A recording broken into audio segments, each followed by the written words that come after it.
Est-ce que toi aussi tu mates des animés ou tu lis des mangas? Parce que moi j'adore l'esthétique des logos qu'on peut retrouver dedans. Ils sont souvent hyper dynamiques, ils sont assez chargés de manière générale, mais ça j'aime bien. Et surtout, faut qu'ils reflètent le mood précis du manga. Et la question que j'ai envie de te poser aujourd'hui, c'est est-ce que tu as eu envie déjà de customiser ces logos? Parce que ça tombe bien, c'est ce qu'on va faire aujourd'hui. Yo tout le monde, c'est PM et aujourd'hui on se retrouve pour customiser des logos de manga et d'animés japonais.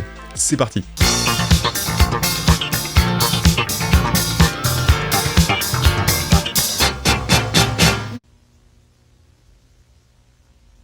Le premier logo auquel on va s'attaquer, c'est Demon Slayer, ou autrement dit Kimetsu no Yaiba. Pour donner un petit peu de contexte, c'est le manga le plus vendu entre 2019 et 2020. L'histoire a été écrite et dessinée par Koyoharu Gotage, et l'histoire suit Kamado Tanjiro, qui va essayer par tous les moyens de redonner la forme humaine à sa sœur Nezuko, puisqu'elle s'est transformée en démon, tout simplement. Parce que petite transfo en démon, les aléas de la vie, tout ça, bam bam bam, voilà. Le logo de base de Demon Slayer, on va retrouver une typo assez simple, sur 2 lignes, un peu déstructurée, un peu retravaillée, mais on va dire que ça a été fait un petit peu à l'arrache, on va pas se mentir. Et on a un grand cercle autour, un peu calligraphique, parce que ça va ramener un petit peu l'esprit de Demon Slayer, mais également la lame, puisque Yaiba en japonais, c'est la lame qui pourfend. Donc Kimetsu no Yaiba, la lame pourfendeur de démons. Mon postulat de base, c'était de se dire, bon, c'est des mecs qui butent des démons quand même, on va essayer de faire un truc un peu badass. Parce que notre logo là, il est sympa, on comprend bien, il est intelligible, mais moi je vous avoue, j'ai envie d'aller un peu plus loin, on va vachement remettre le japonais en avant dedans. On va essayer d'aller vers quelque chose qui, quand tu le vois, le truc, faut que ça impose le respect. C'est pourquoi je suis parti sur une typographie japonaise un peu calligraphique. Et cette typo japonaise calligraphique, en fait, elle va servir pour le Kimetsu, donc en gros, c'est toute la partie dans le texte qui en japonais va correspondre au démon. On va faire de la calligraphie parce que ça va ramener ce côté traditionnel, mais en même temps, je vais venir ramener un petit peu des petites volutes pour la customiser, ça va ramener un petit peu le côté fumé et aussi un petit peu le côté esprit. Ça va permettre d'insuffler l'esprit shintoïste, de donner un truc un peu plus léger et en plus de ramener cette petite réflexion sur la recherche de la paix de l'âme que les démons peuvent connaître. Le symbole No, on va le mettre en plus petit et on va juste le coller en dessous de Yaiba. En fait, on va juste l'adapter un petit peu parce que le caractère Yaiba, il va être justement hyper important. Puisque c'est lui qui désigne la lame, et ben on va faire référence au katana et c'est pour ça que j'ai utilisé une typo de base qui était déjà assez tranchante, qui était assez fine. Et là, on va venir prolonger un petit peu ça en l'allongeant un petit peu et en ramenant un petit empattement qui va remonter vers le haut, tel un petit peu une corne, mais qui va ramener encore un petit peu ce côté du tranchant du katana. Pour la première typo où j'étais parti sur une Jinpangoa, celle-là on va partir sur une Koharuhiro. Soit dit en passant, si tu retrouves toutes les typos, elles sont dans le Discord. Exactement comme dans les mangas, on va réécrire des petits hiragana au-dessus des kanji. En fait, c'est parce que comme tout le monde ne sait pas forcément lire tous les kanji, même au Japon, ils écrivent en hiragana juste au-dessus pour que tout le monde puisse les lire. Donc pareil, un code de plus qu'on va se réapproprier et qu'on va venir intégrer dans notre logo. Donc à partir d'ici, on a une typo Jap assez cool qui fonctionne plutôt bien, sauf qu'il nous manque un dernier élément, on va mettre notre typo, donc Demon Slayer, juste en dessous. Forcément, si on peut lire le japonais, ça va être un peu compliqué. Et c'est là que ça va faire toute la différence. Après avoir cherché multitude de typographies et de fontes différentes, je suis tombé sur la typo badass qu'il me fallait. Et ben en fait, je me suis retrouvé à utiliser de la Impact. Et je trouve que la Impact, elle remplit super bien son rôle de typo badass, qui impose le respect, qui dit, voilà, on va buter du démon, qu'est-ce qu'il y a les gars? Et la giga rêve derrière la typo Impact, c'est Akira. Akira, au-delà d'être un manga hyper connu, bah même le logo, en fait, tout le monde connaît. Avoir cette typo bien bold, bien linéale, qui monte comme ça, hop, imposante, kanji japonais par-dessus, ça régale. Pour aller plus loin dans l'utilisation de cette typo Impact, vous pouvez regarder le travail graphique qui a été fait autour de la communication et de l'esthétique de Rise of the North Star, qui est un groupe de métal français qui s'inspire beaucoup du shonen spirit et des valeurs japonaises et des mangas. Et ils ont justement ce côté hyper imposant qui pose le respect parce que c'est de la musique metal hardcore, donc faut qu'ils montrent qu'ils sont là les mecs quoi. Et c'est justement quelque chose qu'ils font super bien en s'inspirant des codes des Bosozoku, les gangs de motards japonais. Et ça nous emmène directement à notre deuxième logo qu'on va faire sur Tokyo Revengers. C'est parti.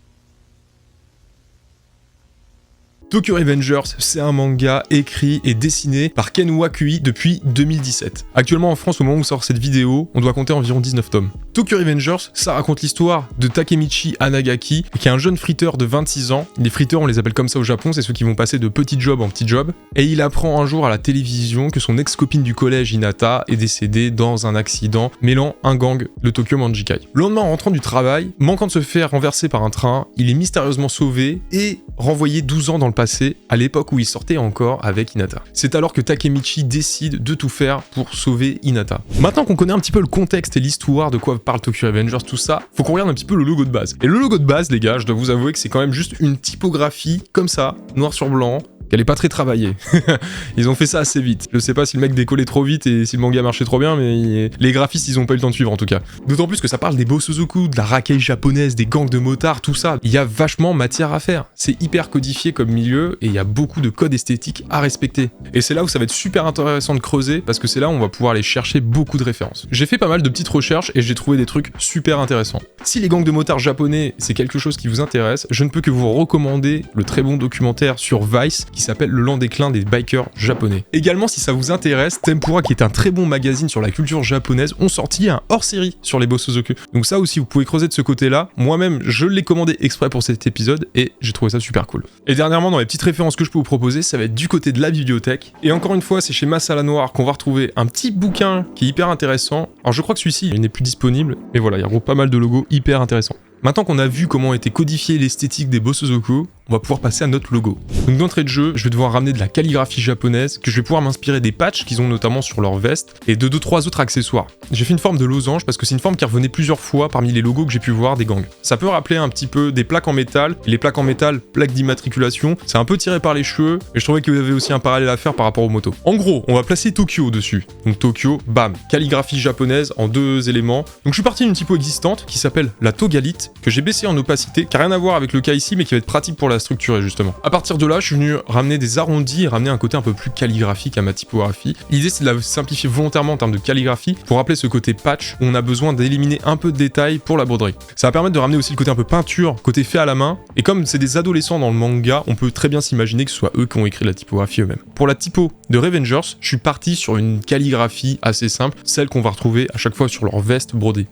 Comme en général, c'est des mecs un peu chauvins, j'ai placé au milieu le rond du drapeau japonais. En rouge, comme ça, il ressort bien, c'est dans les couleurs utilisées par les Bosozoku, et ça permet de séparer un peu notre typo pour la faire respirer. Juste au-dessus, je vais faire ce qui va ressembler à des semblants de rayons de soleil, ça va ramener un peu plus d'ornement, un peu de graphisme, et sur les deux, aux extrémités, je vais venir ajouter une petite pointe, comme ça va ressembler un petit peu à une faux, et en fait, ça va donner un côté un peu dangereux, un côté un peu badass. Ça va rappeler un petit peu la mort qui fauche la vie. Je vais ramener 2 petits points rouges sur les extrémités, ça va permettre de justement étaler un petit peu ce rouge pour pas que ça focus trop l'attention tout au centre non plus. Et tout autour, on va ramener encore en ornement la corde. La corde, c'est un élément super important, surtout pour un gang où les membres ils sont censés être soudés. Et ici, elle va rappeler tous les membres du gang, tous les maillons d'une même chaîne qui œuvrent dans un même but. Cette corde, elle va rappeler aussi un petit peu le tokofuku, qui signifie en japonais l'uniforme d'attaque spéciale. Et t'as déjà vu ça? En fait, c'est l'uniforme des kamikazes pendant la Seconde Guerre mondiale, qui étaient eux-mêmes appelés les bataillons d'attaque spéciale. Et en fait, les gangs, quand ils mettent ça, les Bosozoku, traditionnellement, c'est qu'ils allaient passer à l'action. On pouvait supposer qu'il y allait un conflit, il y allait avoir une bagarre qui allait se mettre en place. Bref, opération spéciale, c'était un jour important. Notre logo, il est fini, il est complété, et un peu comme pour Demon Slayer, en fait, on s'est un peu retrouvé plutôt avec un patch à la fin. Ce qui est pas grave, parce qu'on est grave dans l'esthétique Bosozoku,